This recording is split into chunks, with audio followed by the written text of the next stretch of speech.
네, 2020 총선 민주당 지역구 압승 가능할까? 요런 흥미로운 기사가 있어서 한번 가져와 봤습니다.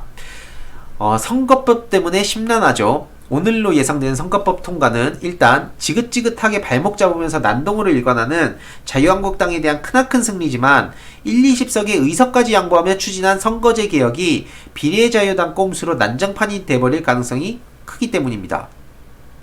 비례위성정당은 실질적 단계로 들어가면 간단치 않은 과정이 필요하겠지만 자유당 입장에선 이리 보나 저리 보나 하지 않을 이유가 거의 없죠. 그렇다면 민주당은 소수정당을 위해 포기한 의석을 그대로 자유당에 갖다 바치는 꼴이 되고 그 결과 연합 원내다수가 어려워지고 자칫하면 이 일당의 지위마저 위태로울 수 있습니다. 정치는 전쟁이고 생물이라 어떻게 될지 알 수 없지만 현재로서는 민주당이 비례민주당을 추진하긴 어려워 보이죠. 기껏 애써서 깨끗하게 청소해 놓은 곳을 남이 와서 더럽힌다고 나도 같이 더럽히는 꼴이 되기 때문이죠. 그렇다면 민주당으로선 비례한국당에 대한 대응과 처리는 국민에게 맡기고 지역구에서 최대한 많은 의석을 확보하는 수밖에 없습니다.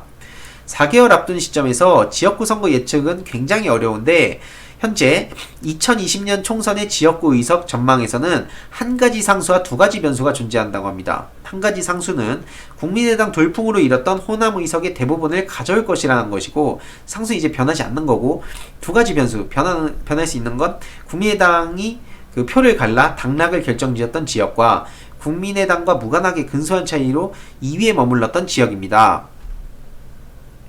이 중에서 가장 큰 변수가 바로 국민의당이 표를 갈라 당락을 결정지었던 지역인데 2016년 총선에서 국민의당으로 갔던 표가 2020년엔 어디로 갈까요? 국민의당이 표를 갈랐다고는 했지만 그 표가 모조리 민주당의 표였던 건 또 아니죠. 새누리당 당시 새누리당의 오만에 등을 돌린 보수 세력과 보수 성향의 중도표가 상당수 포함되어 있고 여론조사 추이를 보면 아직 그 표가 자한당으로 가고 있지 않습니다. 오히려 2016년 자유당을 지지했던 표마저도 상당수 이탈해서 중도와 무응답층에 머물러 있는 상황이죠.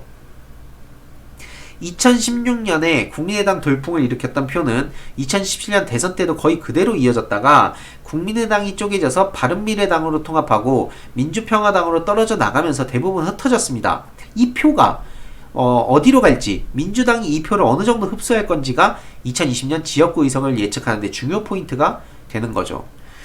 민주당이 2위로 낙선한 지역 중에서 1위와의 격차가 국민의당 후보의 득표보다 적었던, 즉 국민의당이 나오지 않았다면 민주당이 이길 수도 있었던 지역은 모두 27개 지역입니다. 253개 지역구 중에 11%에 달하는 숫자인데요. 지역적으로도 수도권만이 아닌 호남을 제외한 전 지역에서 벌어진 현상입니다. 민주당은 이 27개 지역에서 국민의당에게 뺏겼던 표를 어느 정도 해소할 수 있을까요? 역시 지역마다 사정은 다르겠지만 일률적으로 계산할 때 상당수의 지역이 회수 가능할 것으로 보입니다. 국민의당 표의 3분의 1을 가져온다고 할 때 1위로 올라설 수 있는 지역구는 27개 중 25개, 2개 지역을 제외하고 거의 모든 지역을 가져올 수 있는 거고 또한 반을 잘라서 2분의 1을 가져온다면 27개의 지역구가 민주당의 차지가 됩니다.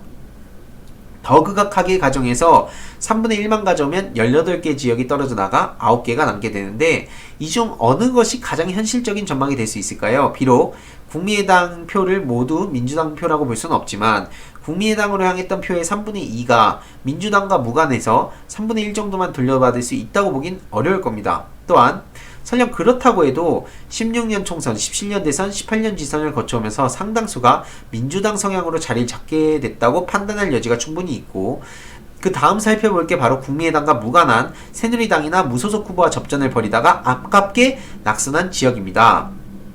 그래서 그 국민의당 표가르기 현상이 벌어졌던 지역 외에서 득표율 5% 이내로 민주당이 2위를 한 지역이 모두 9곳이라고 하는데요.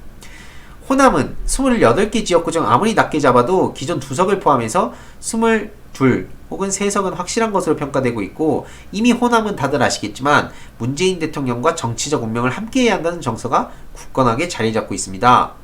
또한 여론조사와 실제 표심이 극도의 괴리를 보였던 2016년 당시 특수성을 감안하더라도 한국갤럽과 리얼미터 모두 25대 49도를 보였던 민주당과 새누리당의 여론구도가 지금은 한국갤럽 기준으로 40대 25, 리얼미터 기준으로 40대 30 정도로 완전히 역전이 돼 있는데요. 국민의당 표 가르기 현상이 벌어졌던 지역에서 20개 정도 회수 가능하고 호남도 최소 20석, 그리고 5% 접전을 벌였던 지역에서 5석 정도의 역전승이 가능하다고 보면 2016년 대비 총 45개의 추가 의석이 가능하다는 결론이 도출됩니다. 2016년 민주당이 확보했던 지역구 의석이 110석인데 여기에 45석이 추가되면 155석, 지역구 의석만으로 단독 과반이 가능하다는 얘기입니다. 만약 지금의 여론 지형이 그대로 유지된다면 비례한국당이 최대의 효용을 발휘한다고 해도 그로 인한 위기를 지역구 약진으로 충분히 극복하고도 남을 것이라는 전망이 가능하다고 해석을 했습니다. 그래서 이 선거법이라는 그러니까 선거라는 게 선거 제도라든지 현실 그 선거는 그 누구도 그 100% 예측할 수 있는 건 아닙니다.